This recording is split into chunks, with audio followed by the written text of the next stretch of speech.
It has been a month since the Biden administration put restrictions on migrants seeking asylum at the U.S.-Mexico border. The order is in effect when the number of border encounters between entry ports hits 2,500 per day. And when that happens, it bars migrants from being granted asylum. Our data analyst dug into the border encounter numbers and found in May, the number of migrant encounters had already dropped down 43% compared to last December. At last check, June crossings had dropped by about 25% since the order was enacted. While overall border encounters have dipped since the peak at the end of the last year, that's not stopping some people from trying to cross into dangerous and remote parts of southern Arizona. ABC 15's Leanne Donahue speaking with a humanitarian group that says they saw an alarming increase in bodies found last month compared to months prior.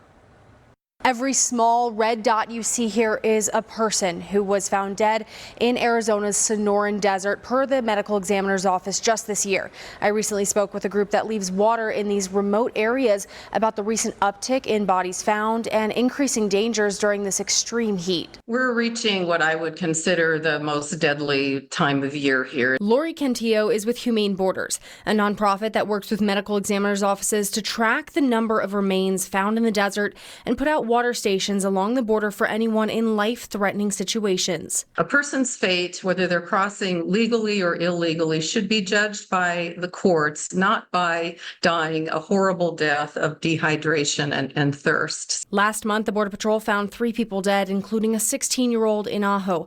The Border Patrol said they were abandoned by a smuggler. We'll never know what compelled this family to decide to cross in such a dangerous place. Humane Borders recorded 14 remains found in June, up from just 3 in May. So far this year, 57 human remains have been found. The concern is that there might be more deaths over the summer, over the next several months, and that's why our work is so important. Cantillo says they go through 42,000 gallons of water every year.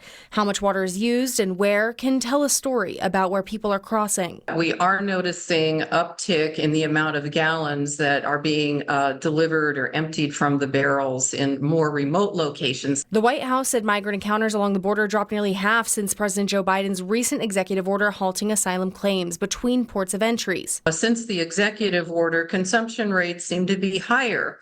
And this is the concern that as more migrants see that there may not be a path to asylum by surrendering at the wall, unfortunately, the worry is that more of them will make the very dangerous choice of trying to cross on their own. And this time of year, only increasing the risk of heat illness and death. Over the next week, temperatures are expected to peak above 110 every day in Southwest Arizona along the border. Leanne Donahue, ABC 15, Arizona.